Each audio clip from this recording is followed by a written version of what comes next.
Welcome back to Telling More Stories Told as Podcast for another deep dive Hi, yeah. to a fascinating story from the past. All right. Today, Okay. we're stepping back into the roaring 20s, Okay. into a world of flapper dresses, Right. jazz music, Yeah. and Okay. all gangsters. It was the Prohibition era, Oh, yeah. a time when the illegal liquor trade was booming and rival gangs were vying for control of that lucrative bootlegging business. That's right. And nowhere was this more evident than in Chicago, Right? a city where gangsters like Al Capone Uh-huh. and George Bugs Moran Yes. were making headlines and leaving a trail of blood Yeah. in their wake. These weren't just petty criminals. No. They were powerful figures running vast criminal empires built on bootlegging, Wow. gambling, and extortion. And their rivalry culminated in one of the most infamous events in American gangster history, Yeah. the St. Valentine's Day Massacre. What makes this event so fascinating is that it wasn't just a random shootout.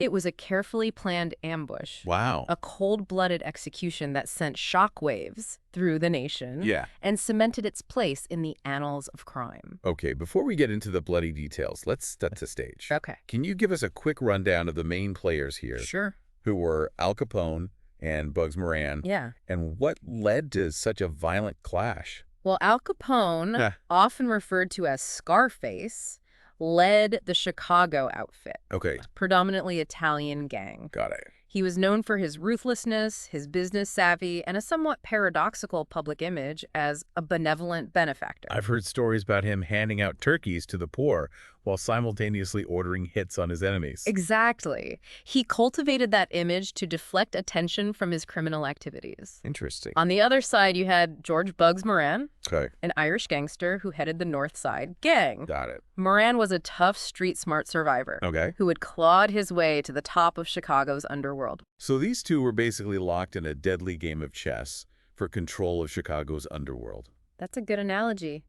They were constantly trying to outmaneuver each other, Oh, wow. hijacking liquor shipments, stealing profits, and resorting to violence to maintain their grip on power. And the tension between them just kept escalating, eventually reaching a boiling point. It was a powder keg waiting to explode. Oh, my.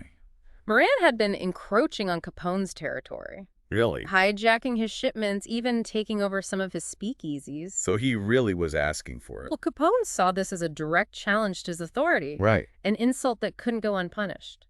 So he decided to make a statement, Yes, a very loud and violent statement. he wanted to eliminate Moran and send a message to anyone else who dared to cross him. I see. And he came up with a plan Okay. as cunning as it was ruthless. Let's talk about that plan. Sure. How did Capone and his crew set the stage for this infamous massacre? The key was to lure Moran and his top lieutenants into a trap. They used the promise of cheap stolen whiskey as bait, Ah, I see. something any bootlegger would find hard to resist. A brilliant move, really. Yeah. Appealing to their greed to set them up for their demise. They arranged for the meeting to take place at a nondescript garage on Clark Street. Okay. It was a perfect location, Wow. seemingly innocent but also isolated enough to carry out the deed without attracting too much attention. I can just imagine the scene. Unsuspecting gangsters walking into that garage, thinking they're about to score a great deal on some illicit booze. It was February 14th, 1929, a day that would forever be etched in infamy. Valentine's Day. Around 10:30 in the morning, 4 men arrived at the garage. Okay. 2 of them were disguised as police officers. Now that's a chilling detail. Can you imagine the sense of relief, Yeah. maybe even a bit of amusement those gangsters must have felt when they saw what they thought were cops? It was all part of the plan. Wow. A way to disarm their victims, to make them think it was just a routine raid. A cruel twist of fate. Instead of a slap on the wrist, they were walking into their own execution. Once inside, they were lined up against the wall and met with a hail of gunfire. Oh, wow. No warning, no chance of escape. It sounds like a scene straight out of a gangster movie. It does, doesn't it? What kind of firepower are we talking about here? The attackers used Thompson submachine guns, Okay. a relatively new weapon at the time, Uh-huh. known for its rapid fire and devastating power. Wow. They also had shotguns. Witnesses described a scene of absolute carnage. Oh, my. Bodies riddled with bullets, shotgun blast to the face. It's awful. It was a brutal, calculated display of violence designed to send a clear message. Don't mess with Al Capone. 7 men were killed that day.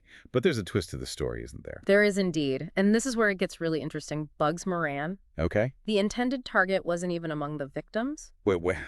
How did he escape?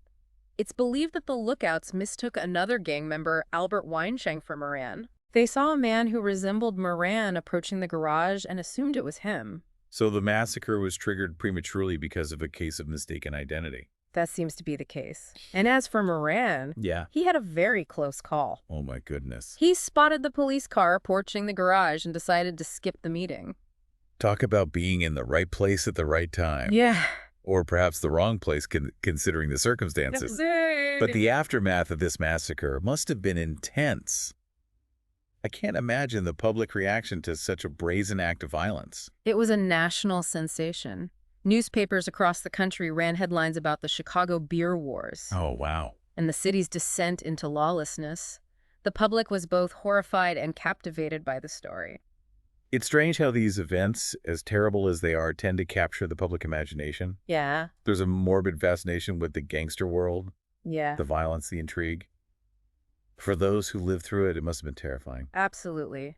The St. Valentine's Day Massacre was a turning point in Chicago's history. I see. It exposed the brutal reality of organized crime and the challenges law enforcement faced in trying to control it. And of course, there's the investigation. Yeah.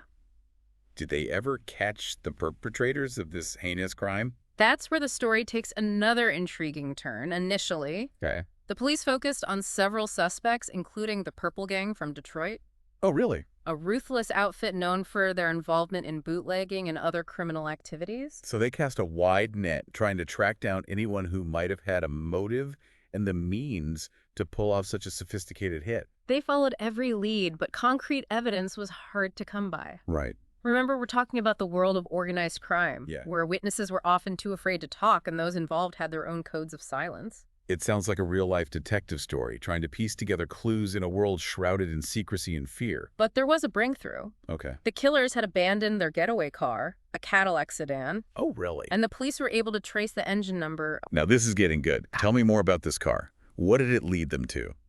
The engine number led them to a known Capone associate, Okay. a man named Fred Burke, Got it. who was already a fugitive wanted for other crimes. Wow. He was known to use police disguises during his heists, which added another layer of intrigue to the case. So they had a suspect, a connection to Capone, Right. a possible motive. Did they finally have their man? Burke was certainly high on their list. However, Uh-huh. despite this connection, the case remained open, shrouded in speculation and unanswered questions. Hold on a second. Before we go any further, I just have to say, this is the kind of story that makes you want to keep digging. If you're enjoying this deep dive as much as we are, make sure to hit that subscribe button and stay tuned for more captivating stories from Tell Me More. Now, where were we? Ah, yes, the mystery of the St. Valentine's Day Massacre. Years later, a new piece of the puzzle emerged from an unexpected source. Oh, really? A man named Byron Bolton, associated with the notorious Egan's Rats gang, came forward claiming to have participated in the massacre. A confession years after the fact. Yeah. Okay, this is intriguing. What did Bolton reveal? Bolton's account provided a whole new layer to the story. Okay. He claimed the massacre was planned during a meeting at a Wisconsin resort, and he even named some key players, Wow. including Fred Burke and others associated with Capone's outfit. He described how they secured the police disguises and planned to lure Moran to the garage with the promise of cheap whiskey. So his testimony directly implicated Capone and his gang. It seemed that way.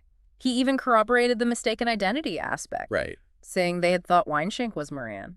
But of course, with any story like this, especially one involving figures from the criminal underworld, there's always room for debate. Right, we have to consider the source. Yeah. Was there any evidence to support Bolton's claims? Or was he just trying to make a name for himself? Well, some details lend credibility to his story. For instance, Okay. a letter addressed to Bolton was found at the lookout post near the garage, placing him at the scene. And his claims were corroborated, at least in part, by Gus Winkler's widow. Who was Gus Winkler? Yeah. And what did his widow reveal? Winkler was one of the victims of the massacre. Oh, His widow disclosed that he had been part of a special crew assembled by Capone for high-risk operations, suggesting a direct link between Capone and the events of that day. so we have multiple sources pointing toward Capone's involvement. And let's not forget about those Thompson submachine guns.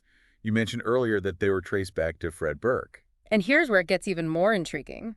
Those same guns were forensically linked not only to the St. Valentine's Day Massacre, Yeah. but also to another infamous mob hit, the murder of Brooklyn mob boss Frankie Yale. Whoa, hold on a second. We're talking about the same guns being used in 2 major mob hits across state lines. That suggests a much wider network of organized crime than we might have initially imagined. It certainly does. It speaks to the reach and interconnectedness of the criminal underworld during that era. A single weapon could leave a trail of bloodshed across multiple states and bring down some of the biggest names in organized crime. This is incredible. We've uncovered a complex web of rivalries, betrayals, and cold-blooded murder. It's like peeling back the layers of history, revealing a dark and fascinating underbelly of American society. But we've only just scratched the surface. There's so much more to explore, more suspects to consider, more twists and turns in this captivating tale. And we'll delve deeper into it all when we return for part 2 of our deep dive into the St. Valentine's Day Massacre. Sounds good. All right, see you then. See ya. Welcome back to Tell Me More Stories Told This podcast. Yes. We're right in the thick of the St. Valentine's Day Massacre. We are. A story that just keeps getting more complex. Yeah. Fascinating with every detail we uncover. It does. We left off with the revelation that the Thompson submachine guns linked to the massacre Yes. were also used in the murder of Frankie Yale. That's right. In New York. That's right. It really paints a picture of how interconnected these criminal organizations were. It really does. Operating with a level of sophistication and brutality? Yes, That's hard to fathom. it is. But let's shift our focus back to Chicago and the investigation Yeah. into the massacre itself. Right. We talked about the challenges investigators faced. Yeah. The code of silence, the fear of retaliation, Right. the difficulty of finding credible witnesses. Uh-huh. Were there any other investigative avenues they explored? Well, they delved into the backgrounds of all the key players, Okay. looking for connections, motives, Yeah. and any potential weaknesses they could exploit. Okay. Remember, while Capone was the prime suspect, Yeah. he wasn't the only one with the means and the motive Right. to eliminate Moran and his crew. Right. Earlier you mentioned 2 of Capone's top hitmen, Yes. John Scalise Right. and Albert Anselmi. Uh-huh. I'm curious to know more about these guys Okay. and how they fit into the puzzle. Well, Scalise and Anselmi were feared figures in the Chicago outfit known for their ruthlessness and efficiency. Okay. They were Capone's enforcers, the muscle behind his operation. Uh-huh. But there's a theory that they were plotting to overthrow Capone Whoa. and take control of the outfit themselves. A power struggle within Capone's own organization. Talk about a dangerous game to play. Right. What makes you think they were plotting against him? Well, there were rumors circulating within the underworld Oh, okay. that Scalise and Anselmi were growing increasingly ambitious and dissatisfied with their position under Capone. Right. They felt they deserved a bigger share of the profits Yeah. and perhaps even saw themselves as capable of running the entire operation. So we have a potential motive for them to want Moran out of the picture. Right. Perhaps they saw him as a threat to their own ambitions. Someone who might align himself with Capone against them. That's one possibility. Or perhaps they saw an opportunity to weaken Capone by taking out his biggest rival. Either way, their potential involvement adds another layer of intrigue to the story. It's like a Shakespearean tragedy, filled with ambition, betrayal, and ultimately violence. It really is. But their story doesn't end there, does it? It doesn't. What ultimately happened to Scalise and Anselmi? Just a few months after the St. Valentine's Day Massacre, Okay. Scalise Anselmi and another Capone associate, Joseph Ginta, Okay. were found dead on a lonely road outside of Chicago. That's a chilling coincidence. What happened to them? They had been brutally beaten and shot to death. I'm guessing this wasn't just a random act of violence. It's widely believed that Capone discovered their plot Oh, wow. and took matters into his own hands. Okay. Legend has it that he invited them to a dinner party, Okay. and at the climax of the evening, Yeah. he produced a baseball bat Oh, my. and personally beat them to death before his men finished them off with gunshots. Wow. That's a story straight out of a gangster film. Isn't it? It's both horrifying and fascinating. It is. It paints a picture of Capone as a man who wouldn't tolerate any threat to his power, Right. even from those within his inner circle. Exactly. He was ruthless, calculating, and always one step ahead. Ah, And while we can't know for sure if Scalise and Anselmi were involved in the massacre, right. their deaths certainly add fuel to the fire of speculation. It makes you wonder if anyone in that world could truly trust anyone else. Right. But even with all the rumors and speculations surrounding Scalise and Anselmi, Yeah. the question remains, if they weren't the shooters, who was? Well, there's another name that frequently pops up in connection with the massacre. Okay. Jack McGurn, also known as Machine Gun Jack. Okay, another infamous figure from Capone's crew. What was McGurn's role in all of this? McGurn was a high-ranking member of the Chicago outfit, a close associate of Capone, and known for his intelligence charm and, of course, his deadly skill with Thompson's submachine gun. I can see why he earned that nickname. But how does he fit into the massacre? Some theories suggest that McGurn played a key role in planning and orchestrating the event. Yeah. Acting as Capone's right-hand man in the operation, he may have been the one who recruited the hit team, secured the police disguises, and made sure everything went according to plan. So if Capone gave the order, McGurn was the one who made it happen. That's the theory put forward by some who have studied the massacre in depth. Okay. He had the connections, the experience, and the ruthlessness to pull it off. Was there any hard evidence linking McGurn to the crime? Was he ever officially charged? He was initially charged, but the charges were later dropped due to lack of evidence. Of course. The classic gangster alibi. Exactly. It seems like everyone involved had their ways of evading justice. It's incredible to think that despite all the evidence, all the witnesses, and years of investigation, Right. the St. Valentine's Day massacre officially remains unsolved. It does. But that's part of what keeps us so fascinated all these years later. Right? It's a story that allows us to peer into the dark heart of a bygone era, a time when gangsters ruled the streets and violence was a constant threat. It's a reminder that even in the face of seemingly overwhelming evidence, justice can sometimes remain elusive. That's true. The victims of that fateful day might be buried forever beneath layers of speculation and unanswered questions. Right. But that's why we keep digging. Right? Yeah. To explore the possibilities, And to exactly. try and piece together the puzzle, Right. and to keep these stories alive. Absolutely. And speaking of keeping things alive, Yeah. we can't forget about the physical remnants of the massacre. Good point. Let's talk about the legacy of the massacre and how it continues to capture our imaginations even today. Okay. We've spent the last two segments unraveling the intricate threads of the St. Valentine's Day massacre, a story brimming with larger-than-life characters, audacious plots, and shocking violence. It has been quite a tale, hasn't it? It's hard to believe that something so dramatic played out in a seemingly ordinary place. Right. You're referring to the garage on Clark Street, Yep. the very stage where this bloody drama unfolded. Yes, indeed. Exactly. What became of that place after the massacre? Yeah. Did it become a morbid tourist attraction? Hmm. A grim reminder of the city's violent past? It might surprise you to learn that the garage was demolished in 1967. Oh, wow, really? Today, it's nothing more than an empty lot. Okay. A rather unassuming space given its infamous history. It's almost as if the city wanted to erase that dark chapter, Right. to bury the memory of the massacre and move Yeah. on. There's a certain symbolism in that, for sure, but the memory of the massacre persists. Right. And in a rather peculiar way. Remember, we're talking about an event that captivated the nation, Yeah. a story that continues to fascinate people even today. Right, and I remember you mentioning something about the bricks from the garage. Ah, yes.